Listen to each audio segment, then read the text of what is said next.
이동원 유치에 대해서 얘기합니다. 여기 교과서 보시면 39페이지에 있는데 혹시 교과서를 안 산 사람은 적어도 여기 유치학과학에 관련된 챕터까지 뭐 100페이지 남을 때니까 복사를 좀 해서 갖고 있으면 좋을 것 같아요. 혹시 뭐 복사 책 안 빌려주면 나한테 오시면 내가 빌려줄게요. 내가 빌렸다는 얘기 하면 될까요?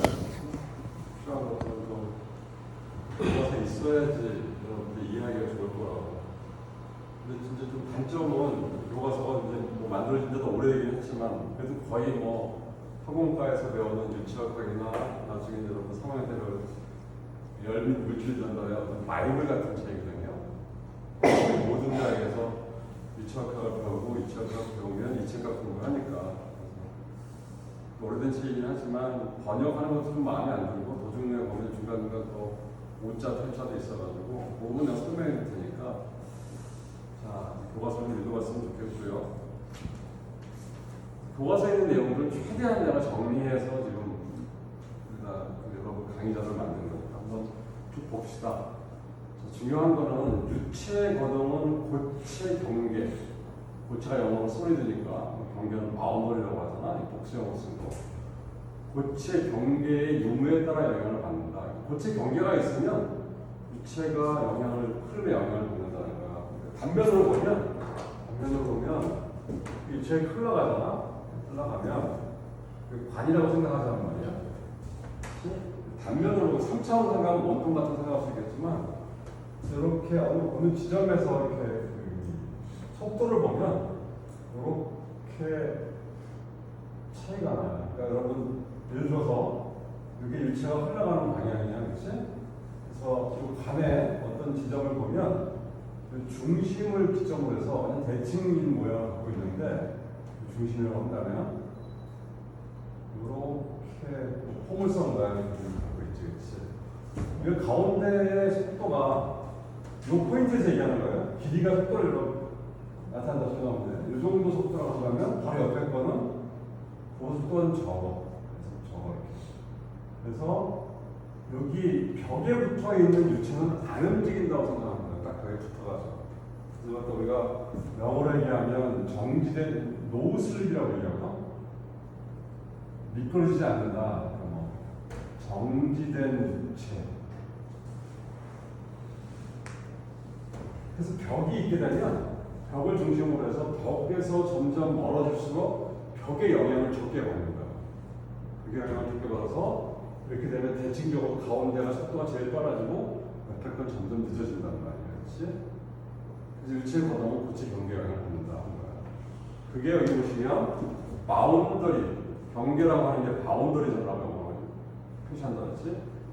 레이어 플로우라고 얘기해요. 우리말 하면 경계, 레이어가 무슨 층을 얘기해. 흐름이라고 얘기하는 거고. 반대라고 얘기할까? 여기 이제 포텐셜 플로우라고 하는 게 있어. TOTN, TI의 플로우라고 해서 포텐셜이라고 하기도 우리말로 쓰는 거니까 포텐셜이라고 하는 이 차이를 여러분들 잘 알고 있어야 되는 겁니다. 첫 번째 보십시다. 포텐셜 플로우는 뭐냐면 벽의 영향이 적은 지역, 벽의 영향이 적은 지역에서 벌어지는데 결국 포텐셜 플로우라는 벽의 영향이 없다는 얘기예요. 그러니까 무슨 얘기냐면 실제로 이렇게 벌어지는데 포텐셜 플로우라고 하는 건 어느 지점에서나 속도가 똑같아. 그래서 이 지점에서의 속도를 우리가 그래프로 기준으로 표시한다면 벽에 있는 것도 따라 움직인다고 생각하는 거야. 똑같이. 사실 이런 건 일어날 수 없는 거겠죠. 그렇죠? 이거 포텐셜 플로우라고 해요. 그러니까 여러분 기체도 이상기체하고 축제기체가 있었잖아요. 그렇지? 이상기체는 분자 간에 상호작용이 없는 거잖아. 일어날 수 없는 거지. 이렇게 기준이 된단 말이야. 그런 식의 개념으로 생각하시면 돼요. 벽의 영역이 적은 지역에서 전달 능력이 비싼다? 지난 시간에 한번 나와서 전달 능력이겠지? 그래서 오늘 배우게 될 거란 말이에요. 전달 능력이 그 다음에 이제 비압축성 유체, 그 다음에 점도가 0인 그런 유체하고 똑같다. 점도가 0이면 뒤에서 설명드리겠지만 전달 능력이라는 게 0이 돼요. 전달 능력이라고 한번 지난번에 잠깐 얘기했지만 내가 갈 때 내가 이제 뒤에서 힘을 줘가지고 유체가 뭐 펌프로 이제 안돌 갔다 하면 내가 움직일 거 아니야? 유동이 생길 거란 말이야. 그렇지? 그러면 가면서 어떤 일이 벌어지냐면 옆에 놈이 있으면 같이 가자고 얘기한다고. 왜 그런 거야? 상호작용 무슨 인력이 있기 때문에 그런 거예요. 인력이 있으니까 같이 가자고 하는데 옆에 놈은 어떤 일이 벌어지냐면 뒤에서부터 당기는 힘이 있고 바로 옆에 놈이 위치가 있잖아. 당기는 힘이 있다고. 그렇지.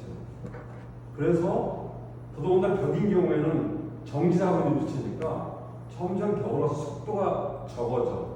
속도 구별하고 하는데 어쨌든 그래서 생기는 게 전단 응력이라고 하는 거예요. 근데 전단 응력이 없어. 이상유체, 거동과 것을 다시 말씀드리면 이상기체라고 하는 거랑 똑같은 개념이라고 생각하시면 돼요. 유출할 수 없는 거야. 기준이 되는 거죠. 그렇지? 여기 보시면 뉴턴 역학과 질량 분열의 원리 기술 가능. 이거 되게 심플해. 뭐 어쨌든 뒤에 보시면 아시겠지만 뉴턴의 운동 법칙이라는 게 몇 가지 있잖아. 1법칙, 2법칙, 3법칙 있지. 그렇지? 그런 거하고 질량 분열의 원칙 일로 기술 가능한데 이제 뒤에 가보면 좀 일체하기 어려운 게 뭐냐면 모멘텀 밸런스라는 게 나와요. 운동량 수지라고 하는 게 나와요. 새롭게 나와요. 여러분들이 이제 양론 지금 배우고 있잖아요. 그렇죠? 그 양론의 핵심이 뭐냐면 질량 보존의 법칙, 에너지 보존의 법칙이잖아. 그래서 플러스 여기는 운동량 보존의 법칙이라는 게 또 성립이 되더란 말이야. 그래서 조금 복잡해. 얘는 그런 게 없기 때문에 되게 심플하게 된다는 얘기예요. 어쨌든 이런 내용이 있다고 여러분들 알고 있으면 돼. 지금 다 이해가 안 될 거야. 그런 다음에 이거는 순환이나 에디가 없는 비회전 운동. 그러니까 그냥 똑바로 가는 거야. 옆에서 뭐 섞이는 것도 없고 이렇게 가면서 이렇게 돌아 섞인다든지 순환이라든지 에디 섞이는 거. 그러니까 그냥 일직선으로 쭉 가니까 회전 같은 게 없어서 비회전, 로테이션하게 회전하는 거니까 그런 게 없다고 생각해요. 여러분 쉽게 생각하면 물 흘러가는 데 보면은 소용돌이 같은 거 생기잖아. 그게 이제 회전 흐름이라고 생각하시면 되고 그런 게 없이 그냥 똑바로 옆에 놈하고 관계는 없어. 나 혼자 길을 가는 거야. 그치? 서땡기는 게 없어. 그냥 가는 거란 말이야. 제일 중요한 게 뭐냐면 그렇기 때문에 뭐가 없냐면 마찰이 없다. 마찰이 없어. 그 마찰이라고 하는 거는 마찰 열이 생기잖아. 마찰이 생기게 되면 그렇지? 마찰 열이라고 하는 건 에너지 아니야. 에너지가 생겼다고 하면 그 생긴 에너지만큼 다른 에너지가 생겨야지. 내가 지금 말씀드린 것처럼 그게 압력이라는 게 감소하는 걸로 나타나는 거예요. 그게 기계적인 에너지야. 기계적 에너지. 그러니까 유체가 흘러갈 때 예를 들어서 여기에 관이 있는데 여기에 무슨 뿔이 들어갔다고 생각하자. 끈적끈적한 뿔이 들어갔다고 생각하면 여기다가 아주 펌프를 가동해가지고 확 밀어넣었단 말이에요. 펌프라고 하는 게 유체에 압력을 가해주는 거거든. 그래가지고 밀어주면 처음에 이렇게 좀 가다가 여기서 마찰이 막 생긴다고. 또 자기 자체끼리 마찰이 생겨서 마찰이 열이 생길 거 아니야. 그럼 에너지가 그만큼 없어져야 돼. 어떤 에너지가? 압력이 감소하게 된다는 거예요. 조금 가다가 부실부실하는 거죠. 그래서 실제로 산업적으로는 어떻게 이루어지냐면 예를 들어서 한 지역에서 원유 같은 거를 탔다고 시작한 말이에요. 액체잖아, 그렇지? 끈적끈적하다고. 그걸 다른 지역으로 보내. 예를 들어서 포항에서 원유가 개발됐어. 그러면 기름이 나기 시작한단 말이에요. 그거 갖다가 대구로 보내주셨단 말이에요. 아니면 울산으로 보내주고 싶어. 울산에 그 원유가 정제하는 공장들이 많으니까. 그럼 처음에 펌프를 딱 가동해가지고 압을 확 집어넣어 보내잖아. 바람 통해서. 가다 보면 이게 비실비실한단 말이에요. 그 도중에 중간중간에 뭐야 돼? 다시 압을 높이는 부스터라는 게 있어야 된단 말이죠. 그렇지? 어쨌든 그런데 만약에 플로우 자체가 이런 포텐셜 플로우라고 한다면 마찰이 없다고 생각하는 거야. 그냥 뭐 계속 흘러갈 수 있다고 생각하시는 거지. 그런 특성이 있어요. 저건 아주 이상적인 케이스야. 왜냐하면 어떤 기준을 잡기 위해서 얘기하시는 거예요. 일반적인 건 전부 다 뭐냐면 경계층 플로우라고 해서 바운더리 레이어 플로우. 당연히 얘는 벽의 영향을 안 받는 거고 얘는 고체 벽면의 영향을 받는 유체의 흐름이라고. 그렇기 때문에 벽의 영향을 받으면 아까 말씀드린 것처럼 가운데 놈들은 벽의 영향을 안 받기 때문에 속도가 빠른데 옆에 놈 속도가 제로잖아. 그러니까 전반적으로 흘러가는 방향의 수직 방향에서 속도 구배가 생긴다는. 속도 구배가 뭐야? 위치별로 속도가 빠른 놈이 있고 낮은 놈이 있다는 얘기지. 그게 이렇게 대칭적으로 표시돼요. 정가운놈이 제일 빠르고 그 아래 위에 같은 속에 있는 놈은 속도가 좀 늦고 이렇게 해가지고 그 속도의 길이를 갖다가 이렇게 선을 그리게 되면 포물선처럼 이렇게 생긴다. 전체 벽에 영향을 받기 때문에. 그래서 저게 나중에 보면 전단하고 전단력이라고 하는 거고 또 전단 능력이라는 거거든요. 그런 것들이 생긴다고 하는 것입니다. 유속이 아주 작거나 전도가 크지 않은 경우 그때는 벽에 인접한 유치에 극한한다 하는 것도 뭐 나중에 여러분들 보시면 아실 것 같고 어쨌든 여기 보면 속도 구배가 생긴다. 방금 보인 것처럼 여기 이제 속도 구배라고 하는 거야. 속도 구배, 속도가 위치마다 틀리다고 하는 거야. 그래서 그것 때문에 전단 능력이라는 게 생겨. 이렇게 말씀드리면 여기 보시면 좀 복잡해 보이지만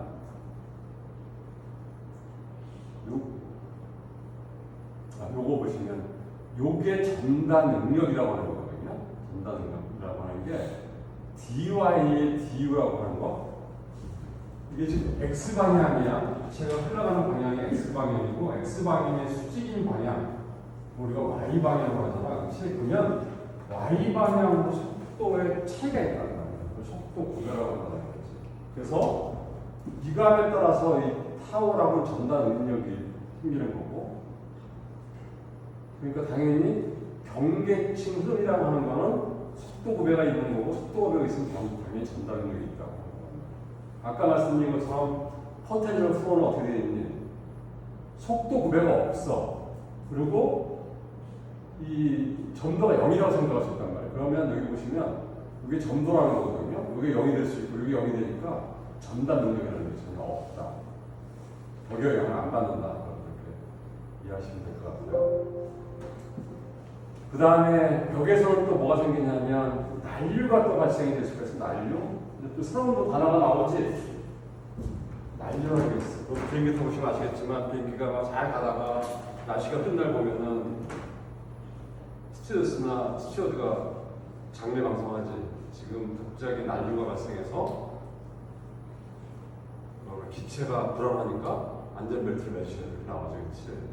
난류라는 게 처음 줄 알아가지고 이런 것들이 생긴단 말이에요. 벽면에 지난번에 했던 것처럼 그 골프공을 칠 때 쳐서 골프공이 날아갈 때 딤플되어 있으면은 멀리 날아간다 했잖아, 그렇지?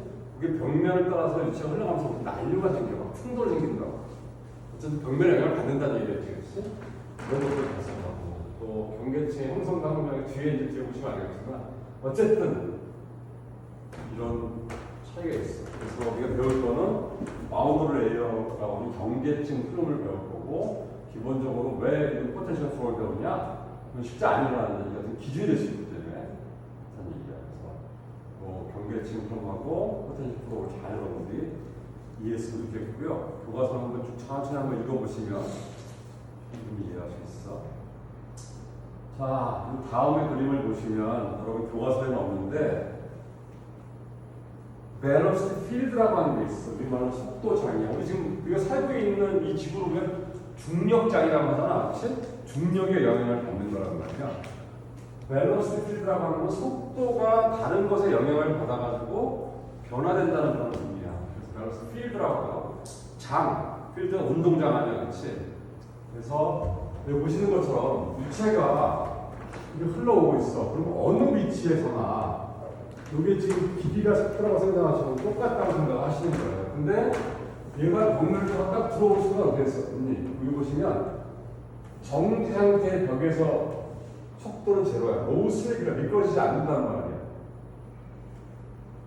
바깥으로 갔어. 벽에서 멀뚱해져 있어. 이 벽에 영향을 안 받으니까 속도가 크게 뛰어있어. 그래서 그렇게 속도 구배가 생긴다는 거예요. 보시는 것처럼 유체가 딱 이제 그러다가 만약에 여기 이런 판이 있다고 생각한다면 속도 구배가 생겨서 임의의 지점에서 유속은 공간 좌표의 함수로 표시한다. 공간마다 위치마다 속도가 틀리기 때문에 그걸로 속도장이 생긴다고 하는 거고 여기 보시는 것처럼 처음에 딱 여기 들어왔을 때는 어떻게 했어? 속도가 똑같았으니까 여기는 바운더리라는 형성이 안 되고 여기 전체가 다 뭐니? 그냥 포텐셜 플로우라고 생각해서 상관없다. 벽에 영향을 안 받는데 점점 갈수록 어땠어? 벽에 영향을 받는 부분. 요 선이 바로 뭐냐 하면 유체가 흘러가는 게 아니고 벽에 영향을 받는 부분의 공간이라고 생각하시면 되는 거예요. 그래서 그림에서도 대충 보겠지만 요 선을 넘어가는 거예요. 요 지점에서의 속도 구배라고 한다면 여기 어디니? 여기까지는 이 바운더리에 영향을 받아. 경계. 여기 영향을 안 받으면 벌써 일정하잖아, 그렇지? 근데 그 영향을 받는 영역이 갈수록 점점 길어지지, 그렇지? 바운더리 레이어라고 얘기하는 거야. 조금씩 이제 이해가 될 거라 생각이 드는데, 자, 그러면서 이제 여러 가지 용어가 나와요. 첫 번째 나오는 게 1차원 흐름이라는 게 있어. 원 디멘셔널 플로우라고 해서. 여러분 1차원, 2차원, 3차원 들어봤지, 그치? 1차원은 뭐야? 선, 그쵸? 2차원은 면, 3차원은 공간이지. 그 얘기는 뭐야? 좌표가 1차원은 한쪽 방향만 있다는 거야. 2차원, 2차원은 뭐니? 그러니까 XY 두 개 축이 있다는 거고, 3차원은 XY, Z라고 하는 세 개의 공간 좌표가 존재한다는. 우리는 지금 일단 기본적으로 뭐니? 한 개 방향만 고려. 뭐에 대해서? 속도에 대해서. 실제로는 어떻게 되겠어? 내가 가면서도 아까 보신 것처럼 실제 위치 같은 경우는 로테이션이 뭐 생긴단 말이야. 그리고 옆으로 간다? 그러면 내가 가다가 약간 삐딱이 옆으로 가면 가는 방향이 X라고 하면 X 방향의 속도도 있고 뭐가 돼 있어? Y 방향의 속도도 있고 가면서 그 점프해서 갔다 오면 어떻게 했어? Z 방향의 속도도 있는 거 아니야? 실제로는 세 가지 방향을 다 고려를 해야 되는데 단순화시키기 위해서 특히 기체 같은 경우는 분자 운동이 막 아주 일렉으로 하지만 액체 같은 건 그렇지 않아. 그러니까 완 방향만, 한 방향만 우리가 속도를 고려하는 거. 그게 완 디멘셔널 플로우, 1차원으로 그래서 속도 성분을 한 개 방향만 고려한다. 일반적으로 속도를 X 방향은 X 방향으로 하겠지. 그 다음에 정상 상태라고 들어봤지, 그렇죠? 영어는 스테디 스테이트 플로우야. 뭐냐면 각 지점에서 유속이 시간에 따라 변하지 않는 흐름입니다. 이게 무슨 얘기냐면 이 길이가 뭐야? 속도라고 얘기했잖아요. 그치? 이게 왔다 갔다 하지 않고 항상 이 지점에서 이 속도로만 흘린다는 거예요. 변함이 없다는 거예요. 원래 정상 상태라고 하는 건 어떤 의미냐면 그 대상인 물리량이 지금 여기 속도를 얘기하고 있는데 예를 들어서 이런 공간에 물질이 들어왔다가 나간다고 생각한다면 그리고 이게 정상 상태다. 우리가 지금 질량에 대해서 얘기를 하고 싶다. 그러면 질량에 대한 정상 상태라고 하는 건 뭐냐면 이 공간 내 어느 지점에서든가 이 지점이 지점도 각 지점에서의 시간에 따라 질량이 안 바뀌는 거예요. 시간에 따라 질량이 안 바뀌는 거예요. 그 얘기는 무슨 얘기니? 어느 지점에서나 질량이 안 바뀌면 전체 질량이 밖에 안 바뀌어요. 안 바뀌는 거죠. 시간에 따라 질량이 안 바뀐다는 거예요. 그걸 정상 상태라고 한다. 오케이? 여러분들 양론관에서 아마 배웠을 거예요. 여기 들어오는 게 질량, 유량이 여기 들어오는 거고 이게 m단 나가는 거라고 한다면 여기에 시간에 따른 질량 변화 이 값이 0이 되니까 대각상이 되잖아.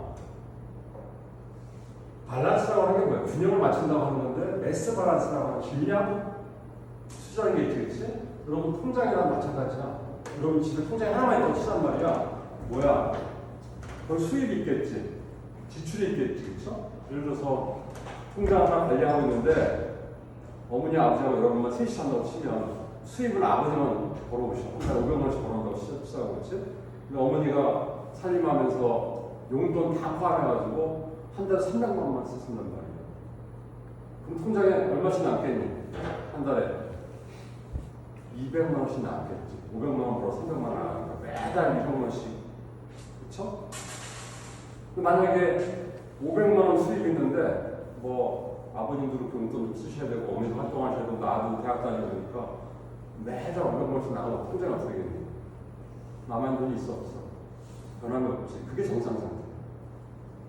오케이? 그래서 정상 상태라고 하는 거는 각 지점에서 시간에 따라 안 바뀌고 이게 그대로 형태를 유지하면서 쫙 간다 생각하시면 될 거예요. 그래서 정상 상태를 이해한다면 나중에 이제 비정상 상태로 확대를 해야 되겠지, 그렇지?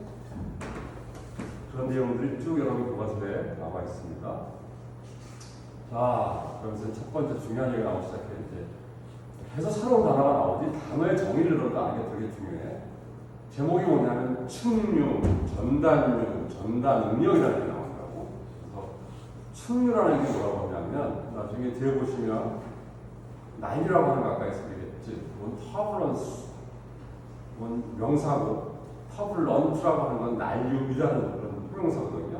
터블런트 플로우 혹은 터블런스라고 하는데 난류가 되는 거고 충류는 그게 라미나 플로우라고 해요. 라미네이트. 그럼 라미네이트라고 들어봤어? 층을 만든다고 하는 라미네이트. 그래서 뭐 이가 좀 누런이 갖고 있는 사람 이를 좀 색깔을 좀 하얗게 백미처럼 만들기 위해서 라미네이트 코팅한다고 보통 얘기하지. 층처럼 이렇게. 그런 의미야. 그러니까 쉽게 생각하면 여러분 카드 놀이 할 때 이렇게 힘을 줘서 쭉 밀면 카드가 위에 거 많이 나가고 적게 나지만 서로 섞이는 게 아니고 층이라서 날아가잖아. 그걸 우리가 층이라고 생각하죠. 영어로 얘기하면 무슨 얘기? 따라해봐. 라미나 플로우. 라미나 플로우야. 층류야. 그렇지? 이게 아주 심플해. 자, 넓은 유속에서 얘는 뭐니? 측방향의 혼합. 그러니까 유체가 X방향으로 가고 있어. 요 수직 방향을 우리가 Y라고 하자는 말이야. 또 높이가 있으면 Z방향이 있겠지. 그렇지? 측방향이 바로 X방향이 측방향이 Y방향이 Z방향이라는 말이야. 근데 이제 2차원만 놓고 이제 그림을 그리잖아. Z방향 무시하고 측방향 이쪽 방향이야. 이쪽 방향에 뭐가 없다는 거야? 직승이 없다는 말이야. 자기 길만 간다는 얘기 놈이 쭉 길만 옆으로 가가지고 이런 거 섞이고 왔다 갔다 난리가 나는 게 아니고 섞이고 난리가 나는 게 터블러스라는 얘기지. 난리라는 말이야. 측방향 혼합이 없어. 측방향이라는 게 영어로 레트럴이라고 하거든. 레트럴 옆에 가면서 내 옆에 놈하고 섞이지 않는다는 거야. 측방향 혼합이 없어. 로테이션이라는 건 뭐야? 회전하는 거. 크로스 플로우, 거치하고 뭐 애들하고 하는 게 혼합되는 그런 현상들이거든요. 그런 게 없어. 깔끔하게 자기 입만 가는 거야, 자기 위치에서. 그러면서 만약에 정상 상태라고 됐어. 내가 여기 벽에서 그래서 한 1m 떨어져 간다고 치면 내 속도는 계속 여기로 간다. 맞죠? 하는 속도. 옆에 놓으면 마찬가지겠지. 그런 식의 개념이라고 생각합니다. 근데 아까 말씀드린 것처럼 이런 현상도 있다는 거예요. 그런 현상. 자, 보세요. 어떤 일이니? 자, 이 그래프를 잘 여러분 이해하셔야 돼요. 이게 distance from wall이야. 여기 벽이 있다고 생각하는 말이에요. 여기 있고 벽에서부터 떨어진 거리를 얘기하는 거예요. 이게. distance from 벽에서부터 떨어진 거리를 우리가 y라고 하는 말이야. 아까 뭐라고 했었니? 벽에서 점점 벌어질수록 벽의 영향이 적어지잖아, 그렇지? 벽은 노슬립이야. 속도가 제로란 말이야. 근데 위에 놓은 속도가 점점 벽보다 빨라질 테니까 요 각각 지점에서의 아까 말씀드린 것처럼 각각 지점에서의 요 길을 갖다가 속도라고 생각하시면 된다. 오케이? 그래서 보십시오. 만약에 이게 A 지점이고 B 지점, C 지점이라고 한다면 여기의 속도가 UA, UB, 여기는 UC가 되겠지. 프레임 면이 있고요, 그렇죠? 그럼 왜 이놈이 이동하냐? 이동이 왜 생기는 거야? 내가 정지한 이체 분자라고 하면 가만히 있어. 내가 왜 이동이 생기는 거니? 뒤에서 어떤 놈 밀 거 아니야. 그치? 밀어야 되는 거 아니야? 이게 미는 힘이야. 미는 힘이. 미는 힘이 있으면 나는 정지하고 간단 말이야. 가면서 어떤 일이 벌어지냐? 옆에 놈이 옆에 땡기는 거야. 작용, 반작용이라고 해가지고 뉴트론에서 삼복키로 하는 거야. 여러분들 쉽게 생각하면 세차장 같은 데가 세차하죠. 그렇죠? 젊은 친구들 좀 세차하는 것도 취미생활이라고 하는데 차 있는 사람 같은 경우 보면 친구 보시면 아시겠지만 세차장 가면 고압수가 때리지, 그렇지? 그럼 어떤 일이 벌어지냐? 뒤로 밀리는 힘이 생기잖아, 그렇지? 앞으로 가는 힘이 생기면 그 힘하고 똑같은 양의 반대로 거꾸로 힘이 작용해. 그게 뉴턴의 운동에서 삼법칙이라고 해서 작용, 반작용의 법칙.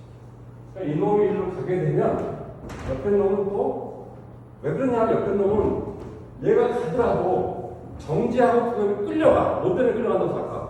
인력 때문에 끌려간다는 건 사실 정확해요. 인력 플러스 가이드 힘 때문에. 그렇지만 정지한 놈 입장에서는 어떤 일이 벌어지니 관성력이라고 합니다. 밀어도 처음에는 정지하고 있을 때는 거기 저항하는 힘이 생긴단 말이에요. 거꾸로 지금 생긴다고 생각하는 거예요. 그래서 요 평면에다가 SS라는 힘이 생기면 바로 옆에층에 거꾸로 반대 힘이 작용을 해요. 그런 걸 나타내는 거예요. 그리고 중요한 거는 여기 속도 구배가 생기고 속도 차이가 생긴단 말이에요. Y 방향으로 옆에 방향으로 속도의 차이가 생기고 그걸 뭐라고 그래? 속도 구배라고 하는 게 또 수식적으로 표시하면 자 이게 지금 0에서부터 YA라는 길이에 있어. 여기 YB라는 게 있으면 이 폭이 바로 뭐니? 델타 Y라는 거예요. 오케이? 쉽게 생각하면 하자. 자, 저기는 반만 그린 거니까 이렇게 생각하는 거야.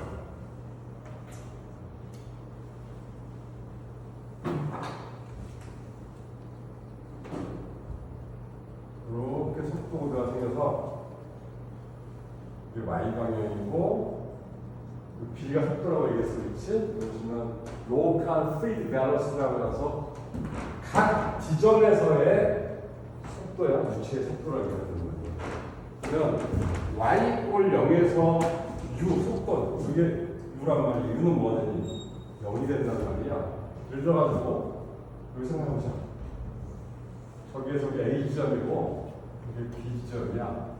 예를 들어서 여기가 5cm라고 시작.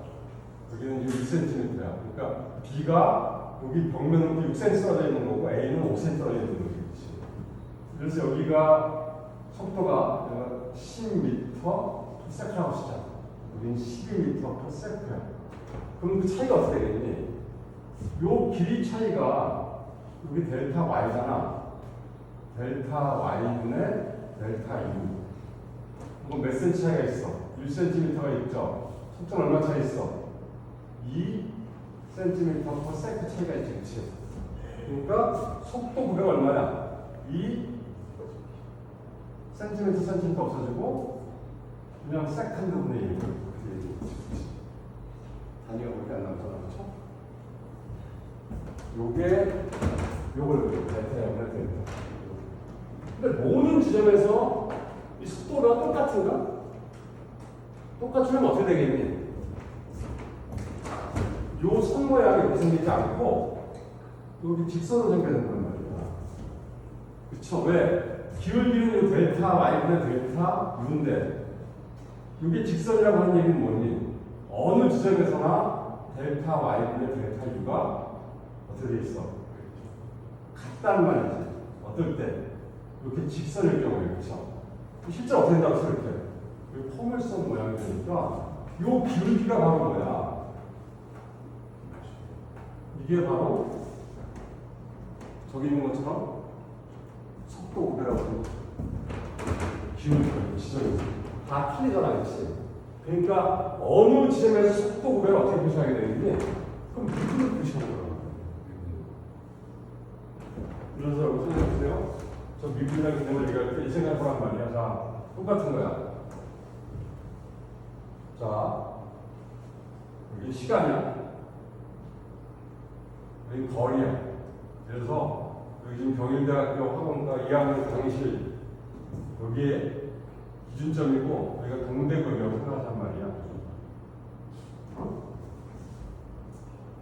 자, 들어와. 여기까지. 자, 시간이 늘어서 2시간 걸린다 치자, 2시간. 그치? 근데 거리까지, 동대구까지 거리가 여기서 그래서 10km라고 생각하자. 들어가서, 그치? 자, 나는 경험이 많아서 처음에 빨리 가지도 않고 천천히 가지도 않고 일정한 속도로 간단 말이야. 그럼 어떻게 되겠니? 아빠가 갈 거 아니야.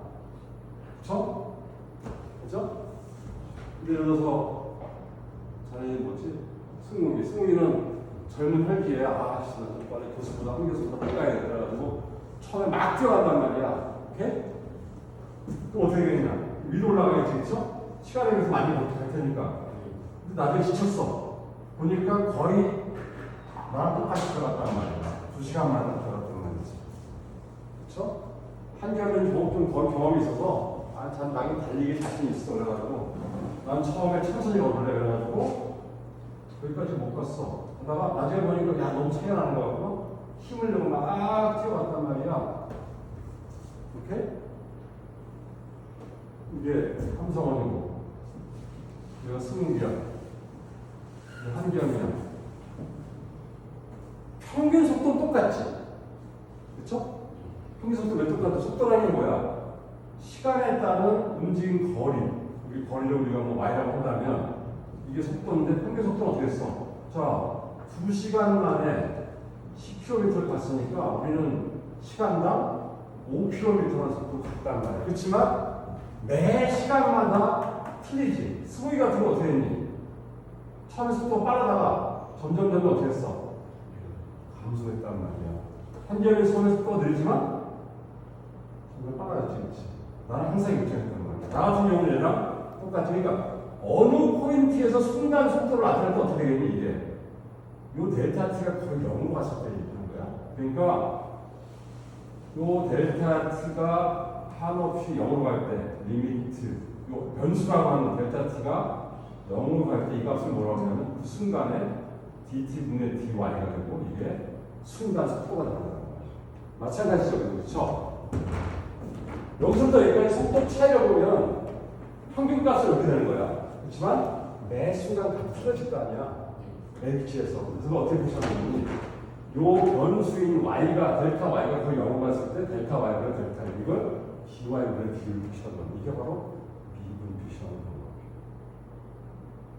별거 없어. 미분이라는 게. 미분이라는 것은 변화라고 하잖아. 한 놈이 바꾸면 거기다가 바뀐 놈이 있을 거 아니야. 거리에 따라 속도가 틀리다며. 그럼 거리 바뀜에 따라 속도가 얼마큼 바뀌죠? 그게 dy분의 d우라는 거예요. 표시하는 거. 오케이? 이게 밸런스 그레디언트라고 해요. 속도 9배, 위치에 따라 속도가 차이가 난다고 하는 거고, 이걸 다른 말로 하면 전단율이라고 해요. 전단율. 영어로 쉬어 레이트라고 해요. 쉬어라고 하는 건 미끄러지는 거구나. 미끄러지는 거에 차이가 난다고 하시는 거란 말이에요.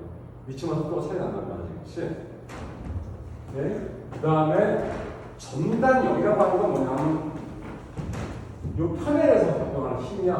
그러니까 그걸 전단력, 힘이야. F로 표시하고 그거 갖다가 면적으로 나눠준 거 갖다가 전단능력이라고 해요. 미끄러지게 만드는 힘, 미끄러지게 만드는 압력, 힘을, 이건 서피스라는 얘기야, S는. 그러니까 원토로 생각하시면 돼요. 원토로 생각하면 어떤 중심에서 똑같은 관경에 있는 놈이 쭉 가면서 당겨가고 반대로 힘이 작용하고 벽에서 가까운 놈들은 속도가 늦어질 테니까 저런 식으로 전단 능력이라고 하는 건 뭐냐면 가해진 힘 나누기 면적인데 면적 어떠냐면 수직 면적이 아니고 측정 방향의 면적이라는 거예요. 여기 면적이라고 하는 거는 그 통의 면적. 그러니까 이렇게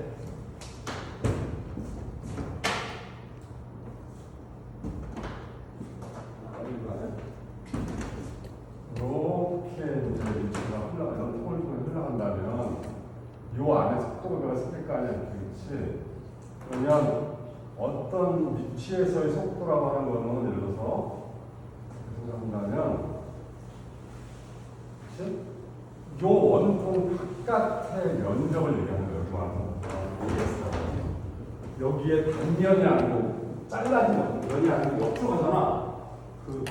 그러니까 원통을 생각하면 이렇게 원통의 단면의 면적이 아니고 여기 옆에 빗면의 면적을 우리가 여기에 AS라고 합니다. 그렇지? 그걸 파워. 자, 이걸 뭐라고 얘기해? 이렇게 표시하지? 이렇게 해서 이렇게 파워.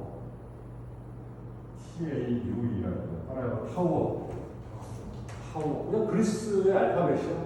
그리스 알파벳. 그래서 뭘 전달하는 거예요. 그러니까 전달하는 능력이라고 미끄러지게 하는 힘 혹은 거기에 저항하는 힘이라고 똑같지. 앞에 놈 미끄러지려고 뒤에 놈 어떻게 했어?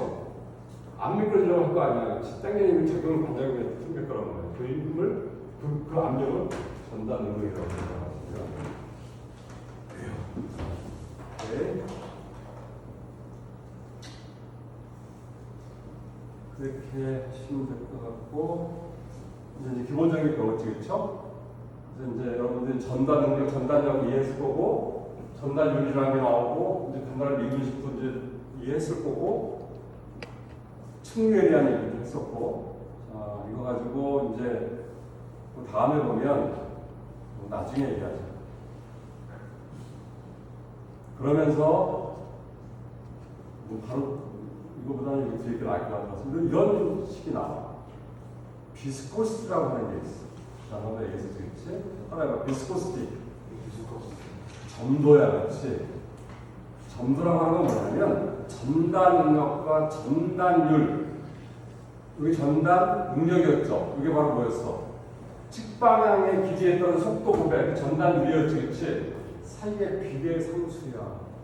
그래서 파워비는 이건 점성에 의한 거라고 하는 거고, 전달 능력은 전달률에 비례해 그 비례 상수를 우리가 뮤라고 표시해야 돼.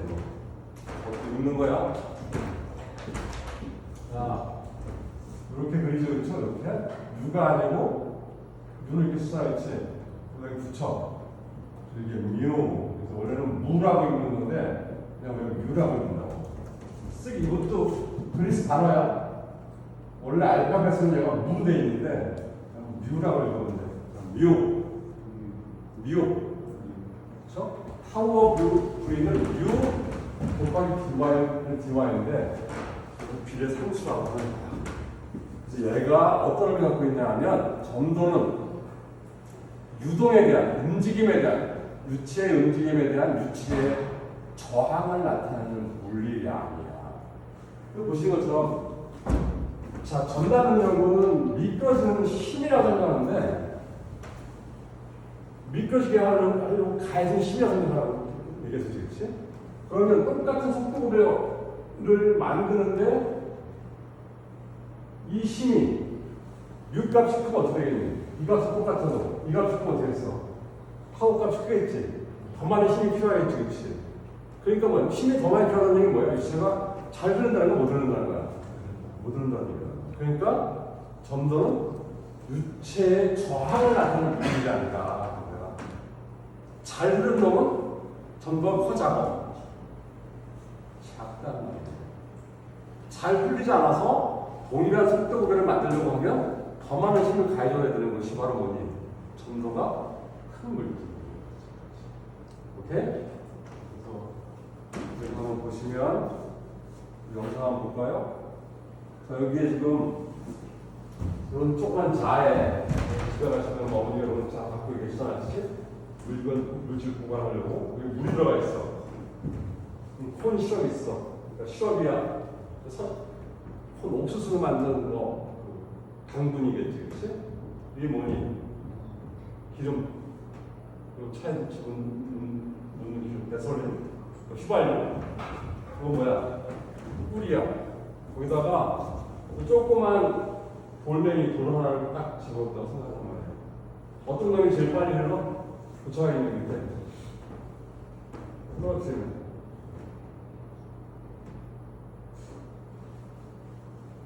어떤 놈, 1번, 2번, 3번, 4번. 점도가 제일 작은 놈이 잘 떨어지겠지. 어떤 놈이 점도가 제일 작을 것 같아? 우리 아마 제일 작지 않겠지. 보자 말이야. 진짜 그런 거지.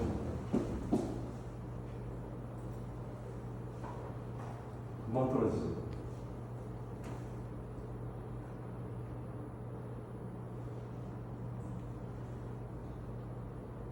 싫어.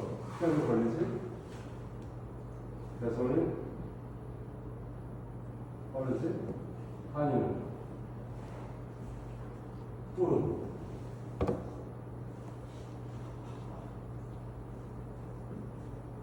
안 내려갔어? 안 내려가요? 아직도 안 내려가지, 그치? 쭉 내려가고 있어. 어떤 놈이 가장 유체가 흐르는 거에 대한 저항을 받겠니? 뿔이죠. 그게 점도가 제일 클 거라는 말이에요. 그렇죠? 제일 큰 게 아마 한이, 그다음에 칸시럽, 그다음에 세 번째가 개선이고 이제 시간을 좀 모르니까 사실 그거 가지고 좀 더 수정할 방법이 있어요. 어떤 통 속에다가 돌멩이 같은 거 넣고 떨어지는 속도를 측정해가지고 정도 같은 거 측정하는 겁니다. 난 어떻게 도움이 됐는데요. 자, 그래서 점도는 유동에 대한 유체의 저항을 나타내는 물리라고 해서 유체의 종류에 따라 변화한다 당연히. 그래서 여기 보시면 이거 동영상 한번 보자. 동영상을 보면 조금 이해도가 높아질 것 같은데.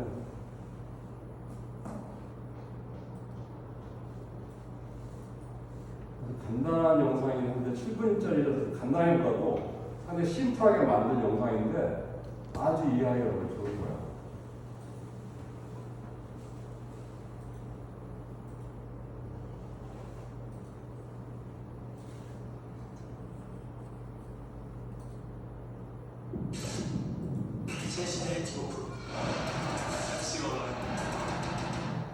반갑습니다. 고맙고 구분입니다. 이번 시간은 점도에 대해 설명을 드릴게요.